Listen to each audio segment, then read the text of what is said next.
अल्हम्दुलिल्लाहि रब्बिल आलमीन वल आक़िबतु लिल मुत्तक़ीन वस्सलातु वस्सलामु अला सय्यिदिल अंबियाइ वल मुरसलीन अम्मा बाद।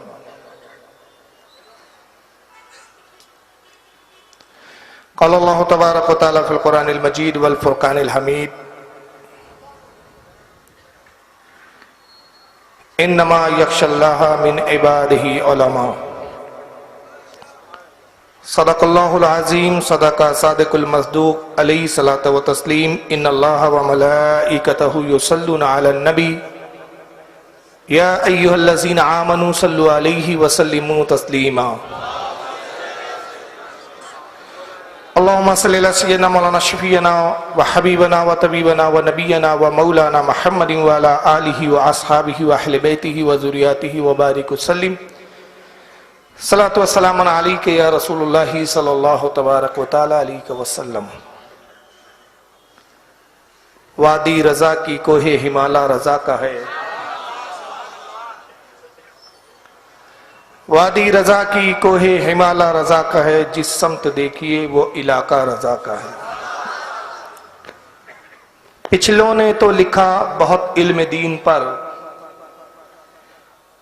पिछलों ने तो लिखा बहुत इल्म दीन पर, जो कुछ है इस सदी में वो तन्हा रजा का है। सबसे पहले तो मैं इमाम अहमद रजा मोमिन के तमाम अराकीन और इस तंजीम के जितने भी माविरीन हैं या इसके ताल्लुक़ रखने वाले हजरात हैं, सबको आज के जलसे की मैं मुबारकबाद पेश करता हूं और साथ ही इंतहाई खुलूस के साथ और मोहब्बत के साथ उनका शुक्रिया अदा करता हूं कि हकीर को इस लायक समझा कि किसी एजाज से नवाजा जाए। ये अलग बात है कि मैं अपने आप को इस लायक समझता नहीं हूं। आदमी को अपनी हैसियत को पता होती है, मालूम होती है, लेकिन बहरहाल ये मुहिब्बाने हमारे मुहिब्बीन हैं या वो मुखलिसीन हजरात है जो अहले सुन्नत के लिए जो भी अपनी खिदमात पेश करते हैं उनको अवार्ड की शक्ल में नवाजते हैं, हिम्मत अफजाई करते हैं। मैं उनका नहायत ही ममनून और मशकूर हूँ और साथ ही अल्लाह की बारगाह में दुआगो हूँ कि खालिक कायनात जो उन्होंने मुझे समझा, हालांकि मैं हूं नहीं, रब तबारक व तआला उनके गुमान को दुरुस्त साबित फरमाए। और साथ ही दुआ करता हूं कि अल्लाह रब्बुल इज्जत इस तंजीम के तमाम अराकीन से इसी तरह दीन और सुन्नियत का काम लेता रहे। अल्लाह ताला इन्हें दीन और दुनिया की बेहतरियां अता फरमाए।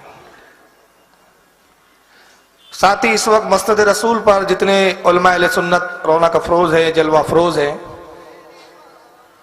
उन सब का भी नहायत ही ममनून और मशकूर हूँ कि उन्होंने अपने कीमती औकात में से कुछ घड़ियाँ आज के जलसे के लिए अता फरमाई। अल्लाह ताला हमारे इन उलमा अहले सुन्नत की उम्र में, इल्म में, रिज़्क़ में खैर व बरकत अता फरमाए। वक्त की ताख़ीर के लिए सबसे पहले मैं आपसे माजरत खा हूँ क्योंकि कल रात से कुछ ऐसे नागुफ्ता भी हालात मेरे साथ पेश आए कि जिसकी वजह से मेरा यहाँ आना भी मुमकिन नहीं था, बल्कि समझ लीजिए कि 99% आना कैंसल हो गया था। बहरहाल वो जलसे में सब चीज़ें बताने की ज़रूरत भी नहीं है।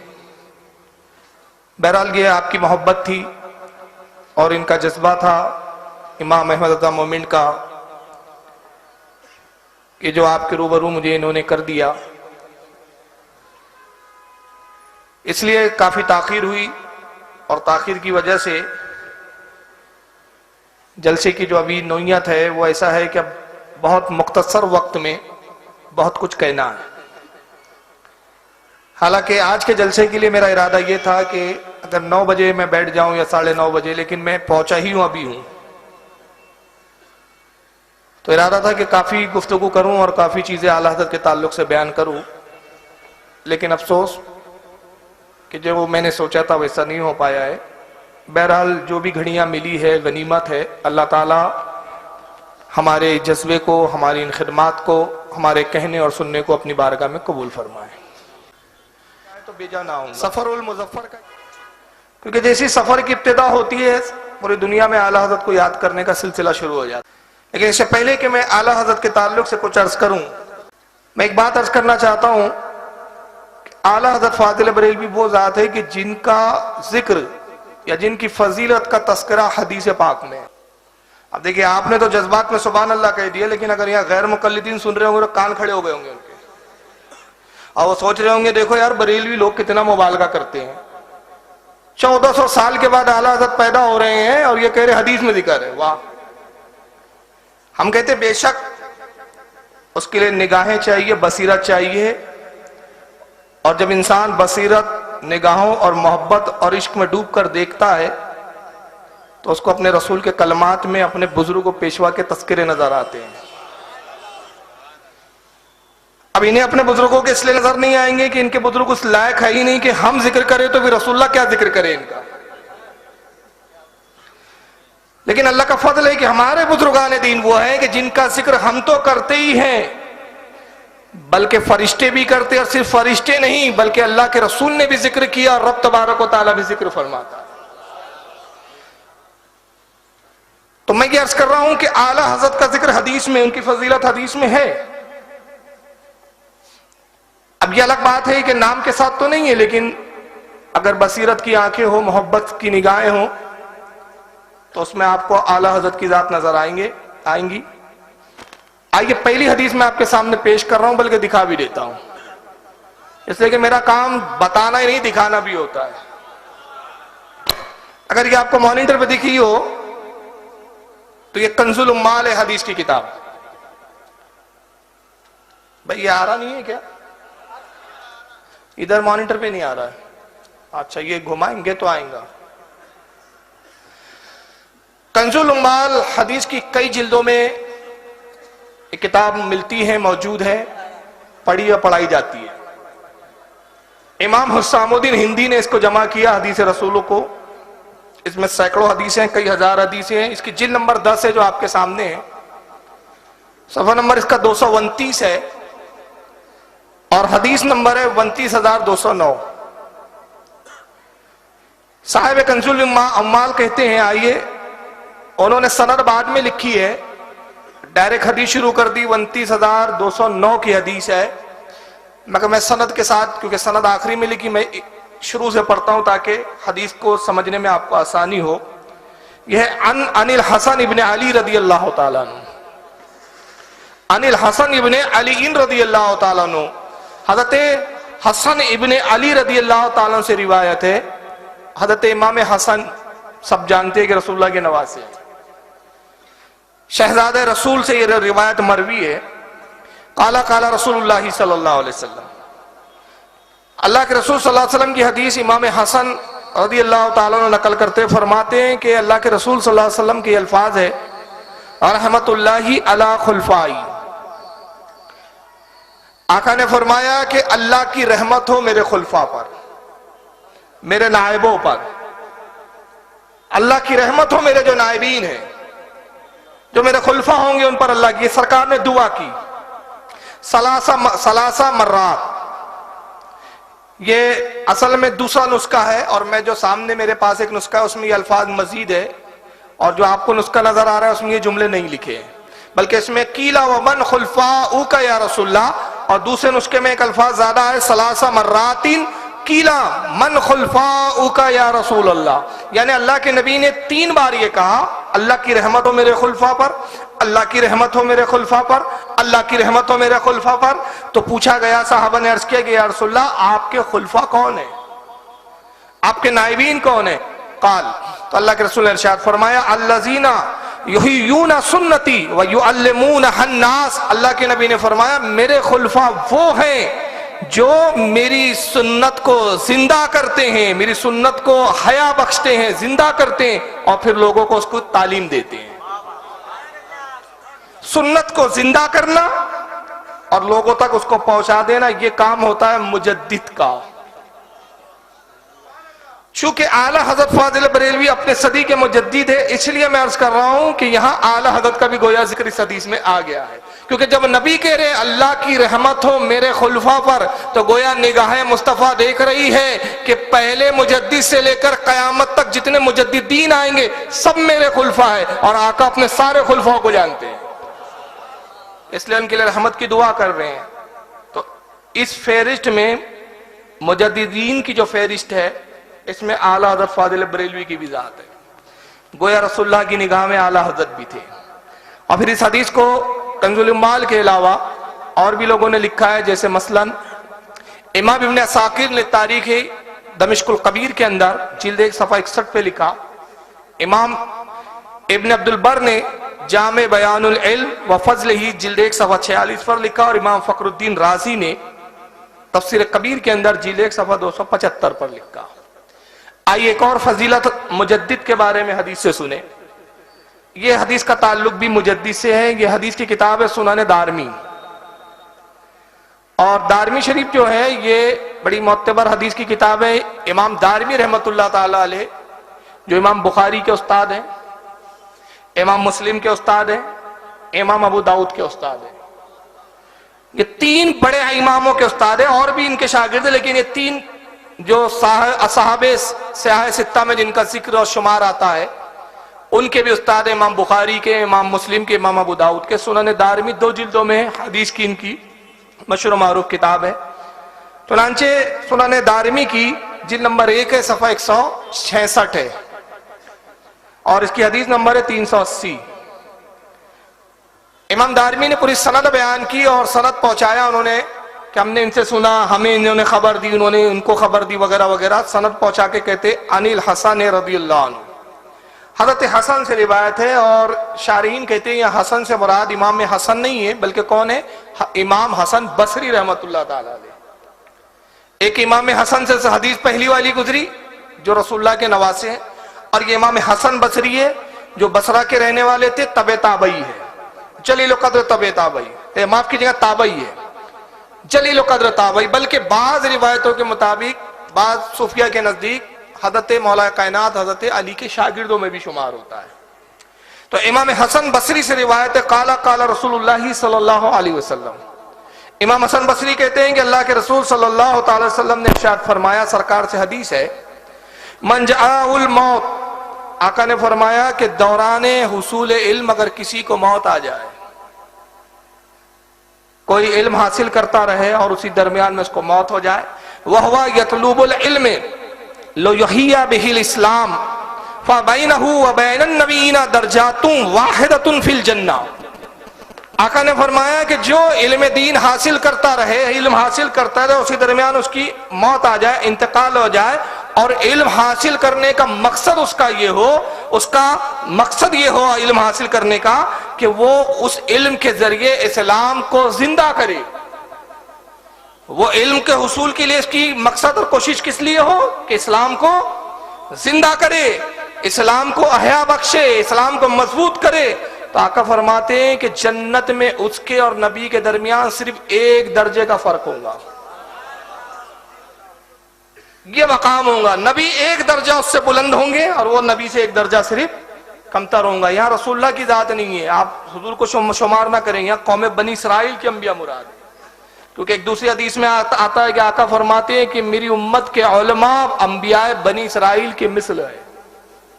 लेकिन नबी का मकाम बहुत बुलंद होता है, लेकिन अल्लाह के रसूल ने अपनी जमात के उलमा को, और यहाँ खास मुजद्दिद का उसका काम ही होता है कि इस्लाम को जिंदा करना, इस्लाम को हया बख्शना। तो इस्लाम की तजदीद करता है, फितनों से इस्लाम को बचाता है, और जितने फितने पैदा हो जाए सबका किला कुमा करके इस्लाम को साफ सुथरा करके उम्मत के सामने पेश कर देता है। तो उसका मकाम यह हो जाता है कि जन्नत के अंदर अंबिया से 1 दर्जे वो कमतर होगा, 1 दर्जे अंबिया और उसके दरमियान में फर्क होगा। ये सुनन दारमी की हदीस थी, और इसको इमाम तबरानी ने भी लिखा माजुमुल औसत के अंदर जिल्द 9 है, सफ़ा 174, हदीस नंबर 9454। और इसको इमाम हैसमी ने मजमू ज़वाइद जिल्द 1 सफ़ा 123 पर लिखा। इमाम मुंजरी ने अत-तरग़ीब व तरहीब जिल्द 1 सफ़ा 53 हदीस नंबर 110। इब्न असाकिर ने तारीख दमिश्कुल कबीर जिल्द 1 सफ़ा 61 पर लिखा। आइए मुजद्दिद के बारे में एक तीसरी और आखिरी हदीस सुन लें। ये साफ सरी मुजद्दिद के ही बारे में हदीस है और यह सुनन अबू दाऊद, ये सिहाह सित्ता जो 6 हदीस की सही किताबें आती है, बुखारी, मुस्लिम, अबू दाऊद, तिरमिजी, नसाई, इब्न माजा, इन 6 में ये तीसरे नंबर पर आती है मुस्लिम के बाद।